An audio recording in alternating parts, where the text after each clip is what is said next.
to have a chat about what's happened over the first half of the year and what we see coming into the future.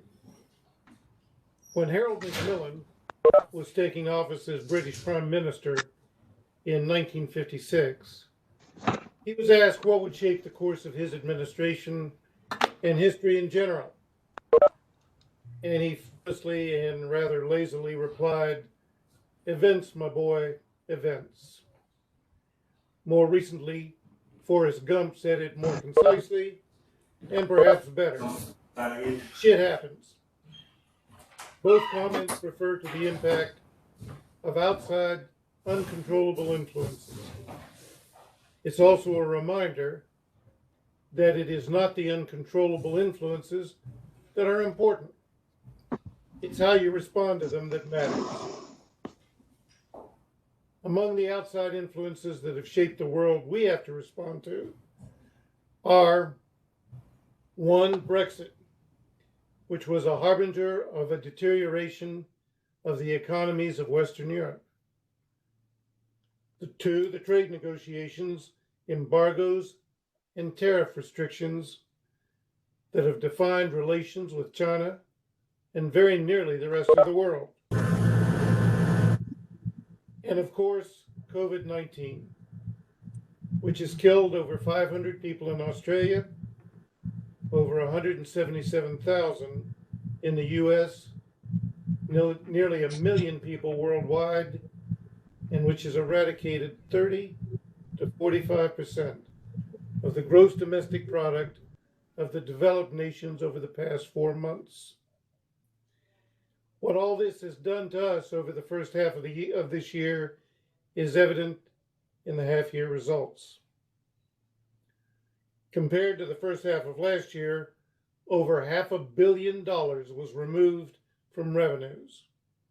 About 90 million was a result of tonnage shortfalls at Curragh, while the remaining 450 million came from a lack of demand worldwide and the resultant deterioration in prices. Compared to the first half of last year, prices on average dropped $40 a ton, or 30% below the first half of last year. This further reduced EBITDA by 370 million and required 100 million in additional borrowings to cover cash costs and capital requirements. This alone defines the impact of outside influences.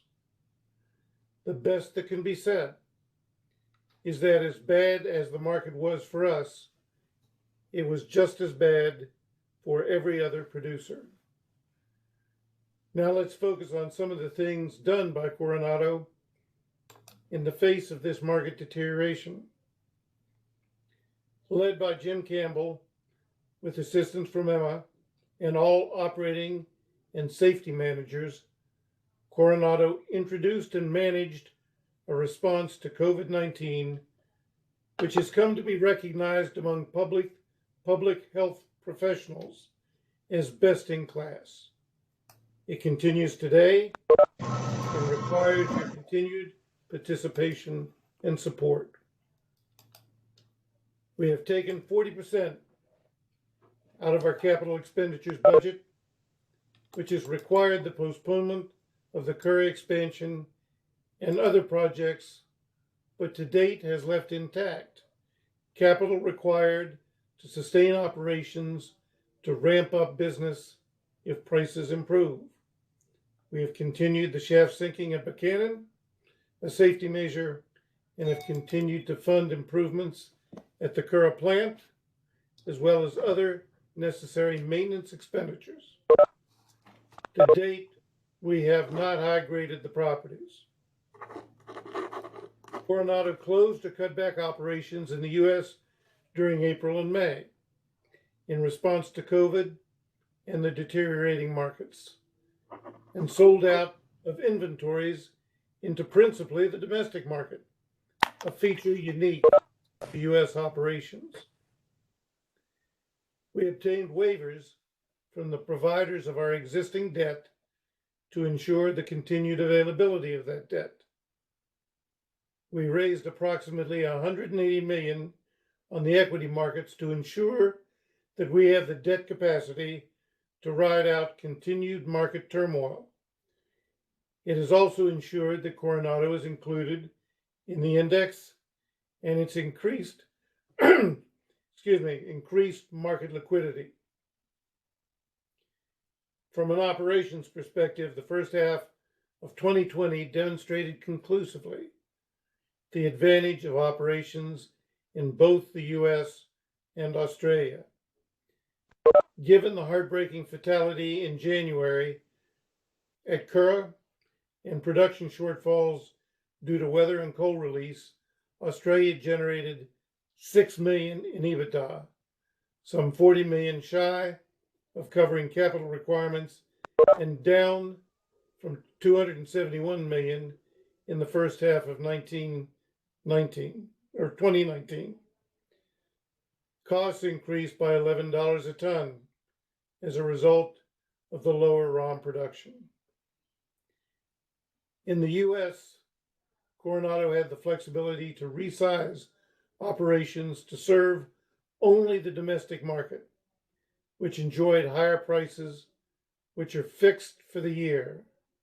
In addition, US operations did a superb job of cost control, reducing costs by $1 a ton from the first half of 2019, while selling and producing about 1.5 million less tons, and generating over $40 million in EBITDA, well above what Australia generated.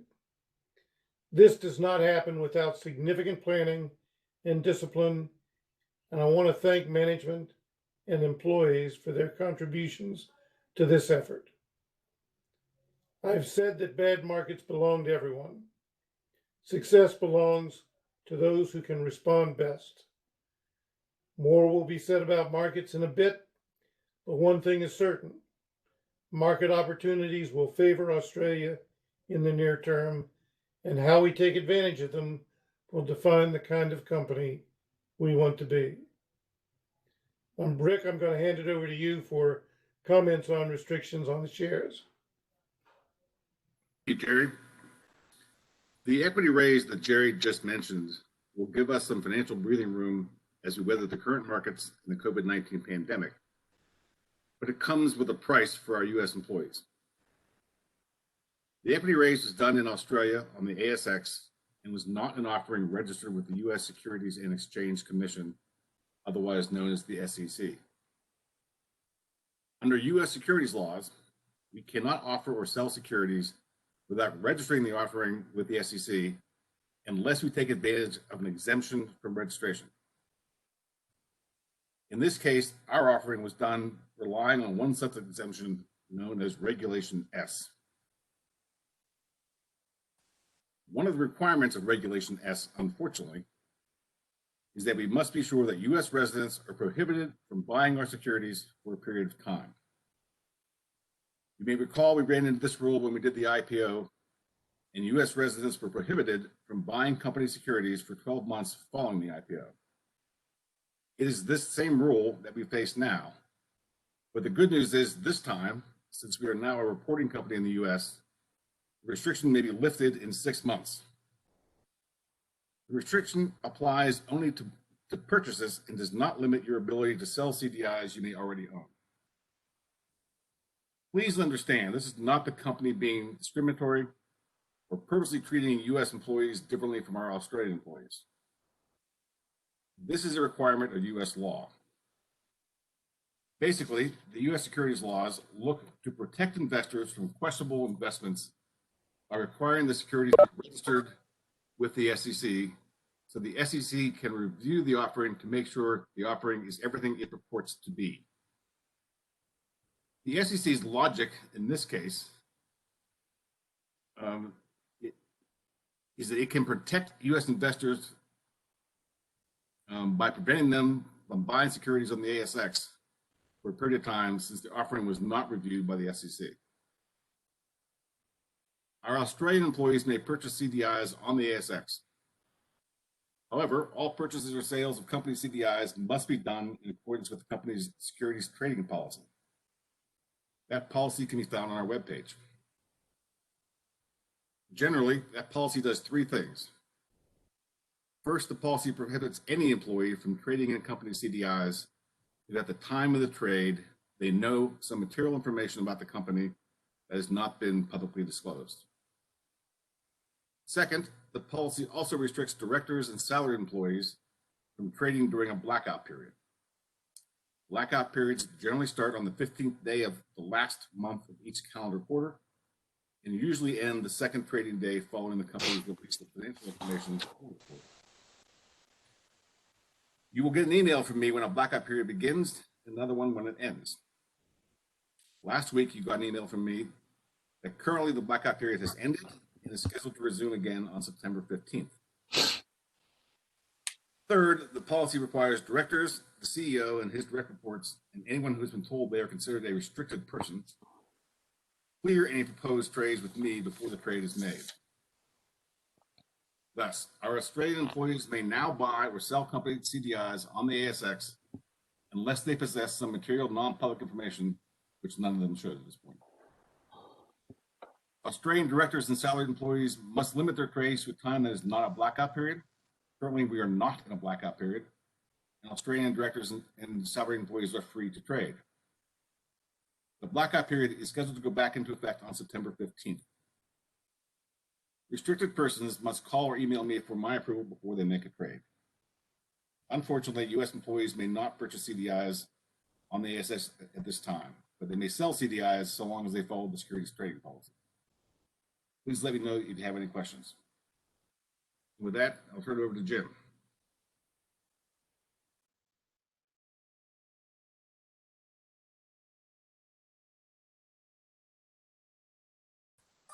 You're on mute, Jim.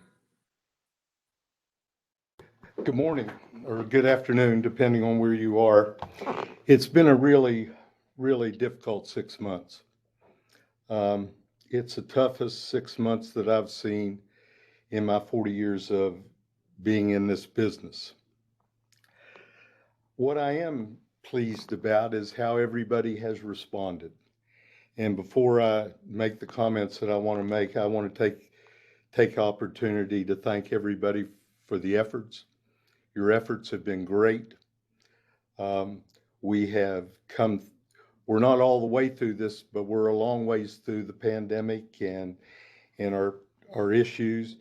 And we have made great progress the first half in safety.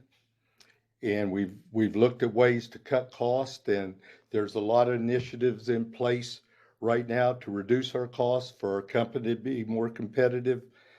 But I guess as I sit here today, I feel more optimistic about our company today than I did a year ago, even a year and a half ago, because I see people pulling together as a team. I see people working hard for a common goal. And I know Jerry is, because he's told me, but I am totally appreciative of everything that everybody is doing. For us, the first half was disappointing from a safety, production, and marketing standpoint. Jerry's touched on a whole lot of it. My talk was going to last 5 hours and 72 minutes, but Jerry got most of it, so I'll be down to 10. So everybody ought to be real happy. Safety, the first half of the year, we had a lot of incidents and accidents. We had the tragedy of the fatality that we can never, ever have again. And we had a couple very, very serious accidents. We had an accident at the Saunders plant where we had a propane tank, the type of propane tank you use at home, rupture, catch on fire, and burn 4 people. All 3 of them, the gentlemen are back to work. One young man is still at home and won't return till probably mid-October. He had 2nd and 3rd degree burns. This tank ruptured during a safety celebration. Can you imagine that? The plant was celebrating 1,642 days without a lost time accident or incident. We do not have a reason for the tank rupturing. There's a third-party investigation ongoing right now to determine exactly what happened so that we can communicate it to all of our team members and they can inform their families and friends. Our statistics are much better than actually what happened. In the US, we ended up with an incident rate of 2.2 versus an industry average in the US of 3.2. In Australia, we ended up at 7.56 versus an industry average of 9.9. Now, you can't relate these statistics to each country because they're calculated differently. In Australia, we had 4 lost time accidents, one of them being a fatality, but we had 21 incidents. In the US, we had 3 lost time accidents with about 30 incidents. Now, I can't, somebody said, well, the US did better than Australia. Well, you got to remember the US didn't operate the second quarter. Everybody was furloughed. So when you look at it from that respect, our performance was not very good. One of the things Jerry mentioned was capital. We've reduced our capital, but I can tell you, Jerry and our board of directors did not want us to reduce any capital that was contributed to safety. And we have not cut the safety capital, 1 penny. Our people are too important. Safety is too important.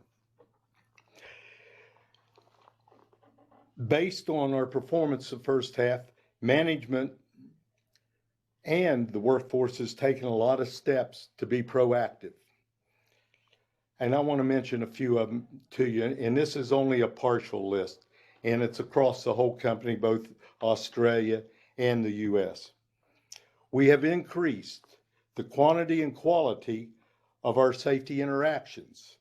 We focused on all risks, but more particularly on the high-risk activities.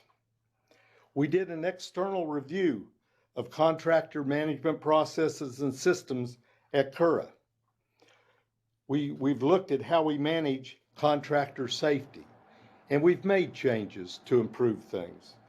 We've hired 3 auditors at Curragh. These auditors, their job is to go around, observe people, coach people, and tell people how to do things safely and look for hazards.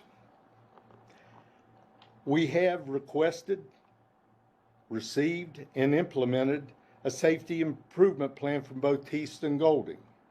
And we review this plan every month, and see where the statistics are. In the US, we had an issue. Everybody was on furlough, most everybody, the second quarter, and we had to think about how we were going to return people to work and ensure their safety.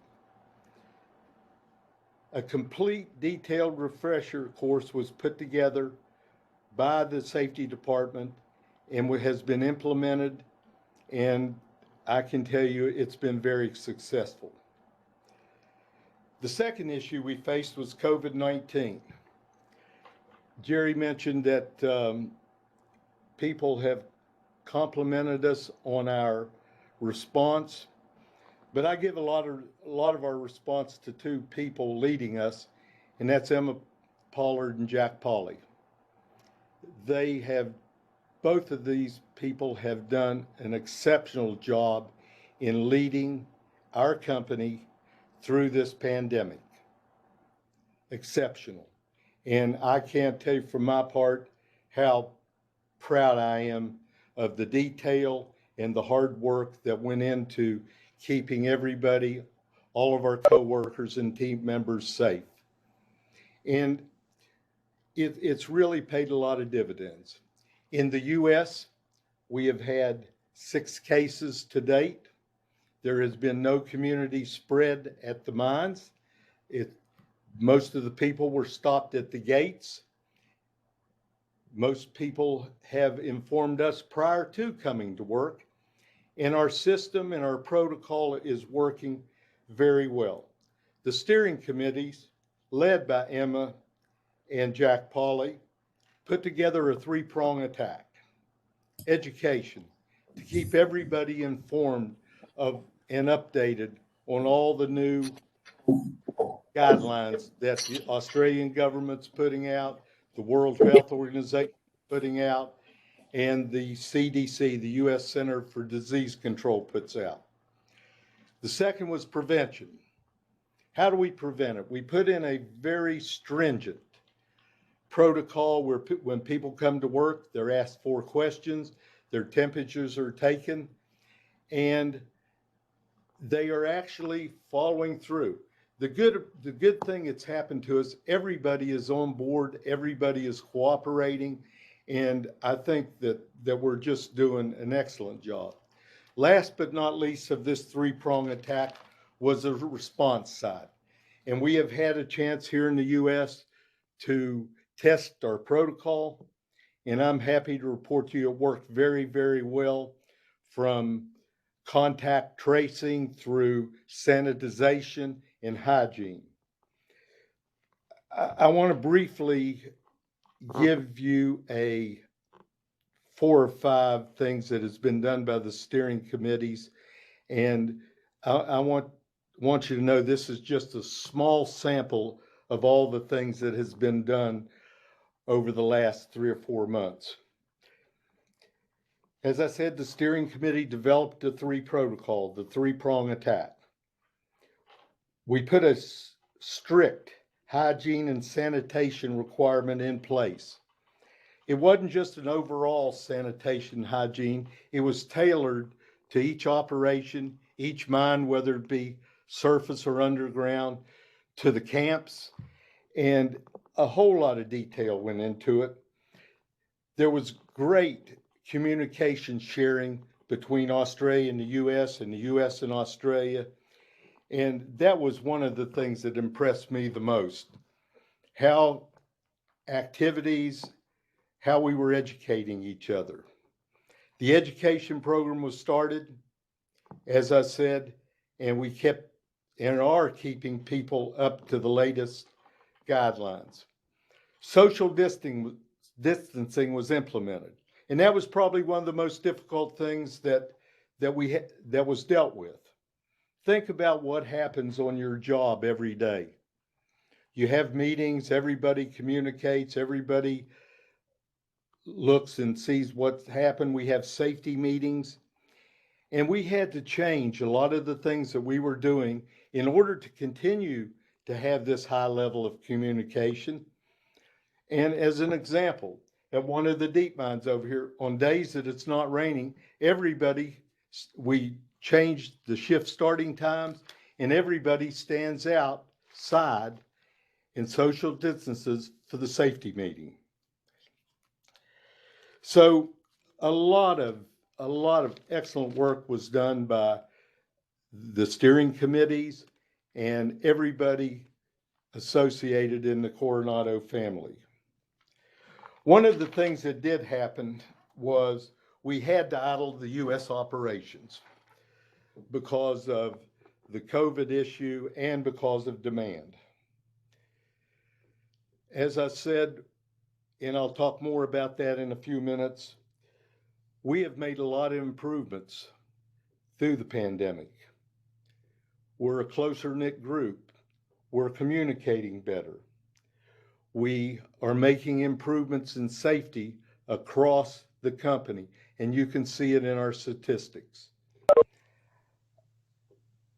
Safety, and this is something I want you to take away from this portion, safety is everyone's business, everyone, from the people in Brisbane, Beckley, to the people in the Logan, Buchanan, Greenbrier offices, to everybody that works on the surface and underground. Safety is everybody's business, and it's a job that never ends. It's work that never stops. We are making progress, but we've got a lot of work to do to be the very best. And I can tell you, until we're at the top of the heap, Jerry Spindler will not let up, and neither will I. Before I talk about production, I want to talk about sales and marketing. Jerry talked a lot about production. I won't get into the numbers because Jerry's covered them, but I want to talk about what's happened to us and how it's happened. When 2020 started, actually last November in 2019, we were optimistic about 2020. We started the year with $148 PLV price, East Coast Australia. Now I want you to remember that number, $148.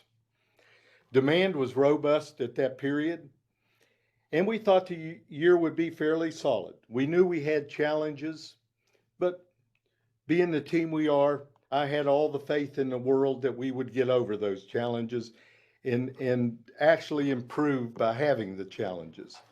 As we moved through each month of 2020, demand softened. COVID cases picked up. Prices moved down. Then in March, it came to a screeching halt. Demand cratered. That forced us into idling the U.S. operations. As the pandemic accelerated, governments around the world restricted actions of their populations by locking them down, preventing movement, curtailed business activity, GDP dropped, and this was worldwide. It was everywhere that we sell our product. We saw the supply chains break, demand for steel products plummeted, companies became financially distressed. Many governments stepped in to shore up the business community along with support for the populations. Many steel companies throughout the world idled or closed blast furnaces, losing for PCI. Extended coking times by buying cheaper quality coal and extending the coking times in the coke ovens to their maximum. Throughout the period, Cura continued to ship, but it reduced volumes. The U.S. shipped only out of inventories. The good news is today we see economic activity starting to increase again. I heard somebody talking about green shoots the other day, and that made a lot of sense to me. It's kind of like springtime is upon us. We'll see another frost or two, or maybe even a snow, but we know that better times are ahead of us. China got through it, or seemed to get through it a lot quicker. They have increased their steel production. China produces over 54% of the world's steel production. And they imported a lot of metallurgical coal, but they restricted it. Right now, it's very difficult to send metallurgical coal to China because of port restrictions. India, a country that houses a lot of our main customers, is still suffering from the pandemic. The country is trying to unlock at this point. They're trying to increase their businesses. Steel plants are resuming activity, and we are seeing increased demand once again out of India. And that's evidenced by our shipments in the month of August, which will be over 1 million tons. I don't think that we will see economic activity resume quickly. In my opinion, in order for economic activity to resume very quickly, it will require a vaccination, which I read today, there is 165 different efforts throughout the world to develop a vaccination. Some are further along than others. But we are seeing customers in Korea, Japan, Kura's primary markets open up, take hold. In the U.S., it's a little different story. The U.S. is a swing supplier in the world market. Production in the U.S. is down 25%. And it's my belief it will take the U.S. mines a little longer to rebound than the Australian mines, mainly because of high inventories and a slow recovery of demand for U.S. coals. Prices across the world, and this is key. Remember I talked about the $148? Prices have decreased across the world to multi-year lows. Today, I just looked a few minutes ago at the Platts price, and it's 106.75 for the same product. 148 down to 106.75. That is a decline of 28%. More importantly, we are a business that requires a lot of production. It requires as many tons as we can produce to run the lowest cost. Cost is the name of the game. The first half of the year, we had budgeted 10.8 million tons. We produced 7.9. Of that reduction of 2.9 million, Kura was under plan by 1.4 million tons, and that was basically due to rain days, to the fatality, and some pit sequencing issues. The U.S. was under more than Australia by 1.5 million tons, and that was basically caused by idling the coal mines. With a severe drop in demand, the decrease in production that we have experienced has increased our cost. We saw a decrease in the U.S., but we also saw an increase in Australia. Jerry covered that. I can tell you that the team at Kura is working very, very hard to reduce costs, and I think we'll see fruit from these labors in the near future. In order for us to combat lower market prices, there is only one thing we can do, and that's reduce cost. Cost is key. Low-cost operators survive in any market. High-cost operators die in all but high markets. As a team, it's incumbent on all of us to work together to strive for us to have the lowest cost at our operations. We need to challenge our everyday activities. We need to look for better ways of doing things, lower cost ways of doing things, and safer ways of doing things. Cost is our main weapon in this battle. I've talked a lot about what happened the first half. Now let me give you the good news, and this is what I'll end on. I think we're a long ways through the pandemic. As I said, I think there'll still be bumps. I think as a team, we've met the challenge. I think we've met the challenge together. We've made good decisions, and we've made some hard decisions.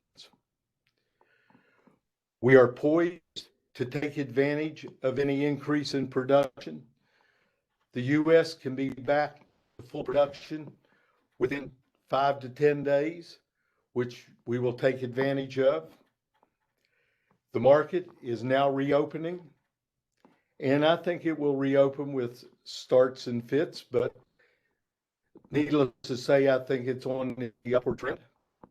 Our shipments out of Kura have increased. Our prices are still very low, and that's what we have to work on in improving our cost but we can take advantage of the enhanced market. And we have responded very well to ensure the safety of our team members due to COVID. Most importantly, I think that the last 3 months that we've made great improvements in safety performance at all our operations. We've got to keep that up. It's the right thing to do. It's the only thing to do. From my view, we're going to be okay. We just have to keep doing what we're doing, count our pennies, march forward, follow our management guidance. But I tell you guys, if I was ever to get in another battle like this, there's not one of you that I wouldn't want with me, because I've got all the faith in the world in our team, in our people, in everybody that works for Curragh. Thanks. I appreciate you taking the time. See, it didn't take 5 hours.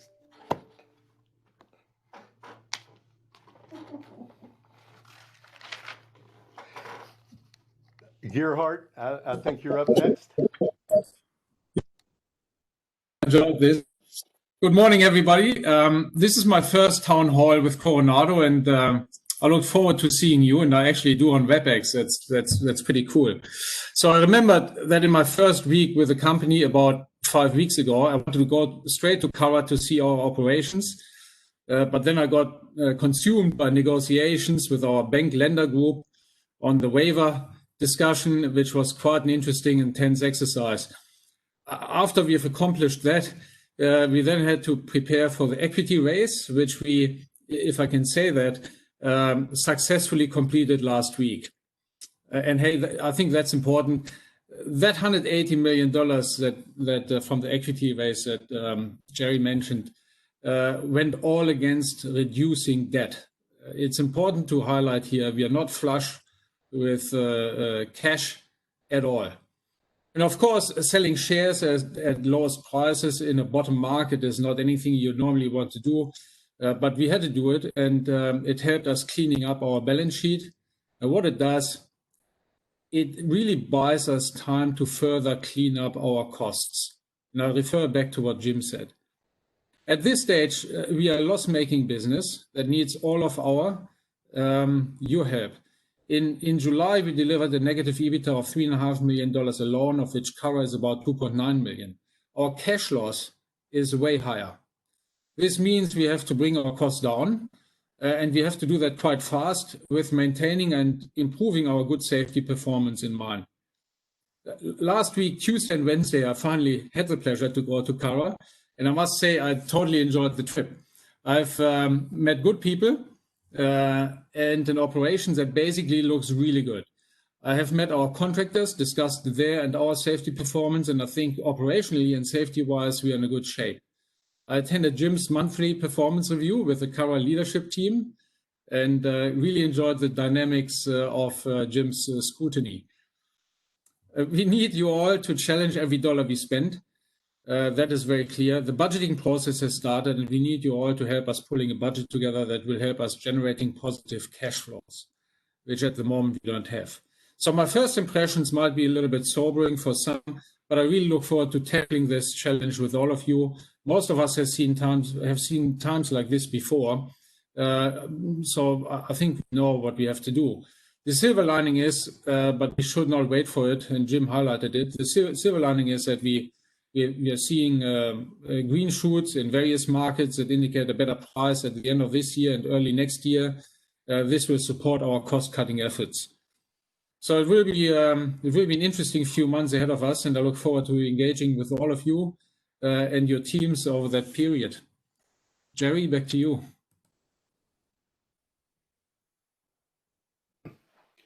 I don't have any further comments. Emma? Do you? No, I don't, Joe. Just one quick thing, I guess. You know, everybody's spoken about the difficulties that everybody's encountered over the last few months, and the positives that have come out of that Jim's mentioned and that I've certainly seen as well in terms of teamwork between departments and across the US and Australia, which have been fantastic. But it has been really tough.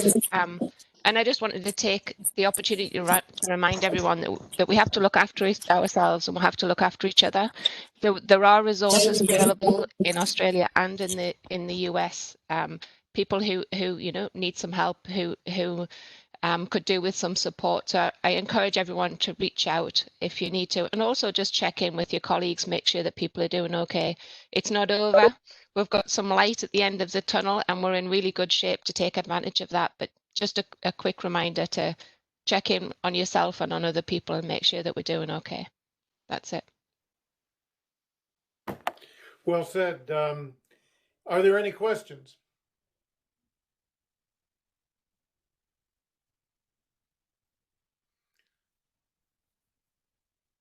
If not, and I recognize it's difficult under WebEx conditions, I really want to thank you for the time taken to hear the comments and our opportunity to talk with you.